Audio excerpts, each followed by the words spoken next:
Anda masih bersama kami di kabar hari ini.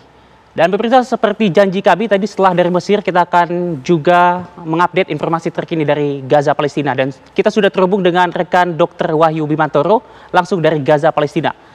Assalamualaikum warahmatullahi wabarakatuh. Selamat malam waktu Indonesia. Dokter, bagaimana kondisi di sana? Waalaikumsalam Bisa warahmatullahi disampaikan? wabarakatuh. Eh, Kondisi saat ini di sini sementara ini masih terjadi pengumuman, tetap tetap ada. Terakhir ada pengumuman sekitar 30 menit yang lalu.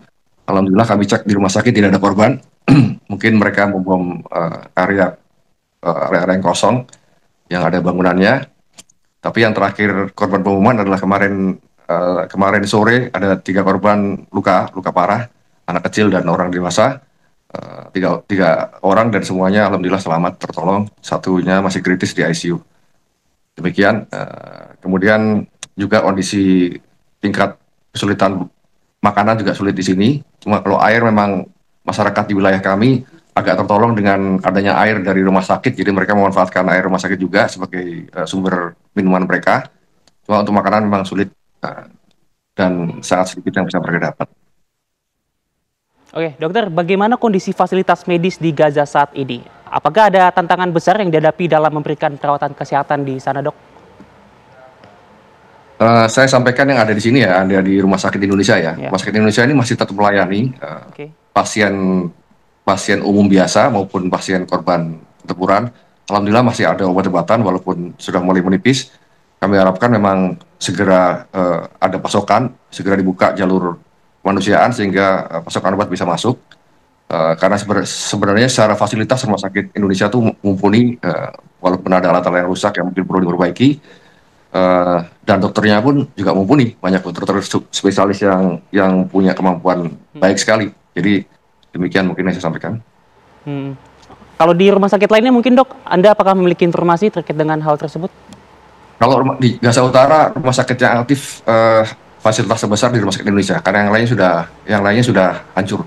Hmm. Jadi rumah sakit kita merupakan sumber utama, termasuk fasilitas oksigen di rumah sakit kita ini menjadi yang kita bangun barusan ini menjadi sumber oksigen di seluruh fasilitas kesehatan di Gaza Utara.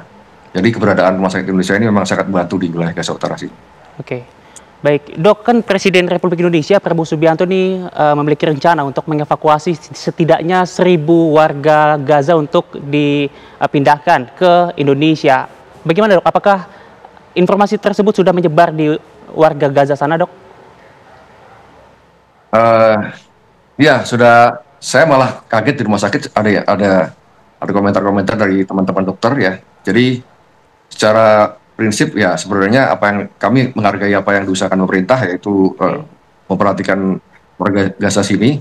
eh, Walaupun sebenarnya evakuasi itu tentu saja banyak tantangannya. Nomor satu bahwa tidak mudah memindahkan pasien jauh Hmm. ke negeri kita yang butuh penerbangan lama. Hmm. Kemudian apakah keluarga pasien bisa ikut mendampingi? Kemudian apakah setelah itu mereka bisa kembali? Karena setahu kami semua orang Gaza yang keluar itu tidak bisa kembali. Ya. Kemudian eh, tentu saja banyak hal-hal lain yang akan perlu dipertimbangkan. Sementara berdasarkan setelah ada pengumuman itu, memang kami banyak mendapat protes dari orang rumah sakit. Kenapa ini yang kalian sampaikan? Jadi mereka ngaku kami yang menyampaikan usulan ini ya. Jadi karena harapan mereka sebenarnya nomor satu adalah segera ceasefire, kemudian segera buka perbatasan. Karena itu mereka butuhkan segera karena memang mereka butuh pasokan makanan, pasokan macam-macam kebutuhan, termasuk obat-obatan dan sebagainya. Jadi sebenarnya Oke. eh, tanpa mengurangi rasa hormat Hmm. terhadap apa yang diupayakan, kami tetap berharap eh, pemerintah tidak melupakan hal ini karena sebenarnya ini paling diinginkan mereka. Oke, oke, baik. Terima kasih Dr. Wahyu Bimantoro atas laporannya langsung dari Gaza, Palestina. Terima kasih sudah meluangkan waktu bersama TV One, Dok. Selamat kembali Terima kasih kembali. beraktivitas.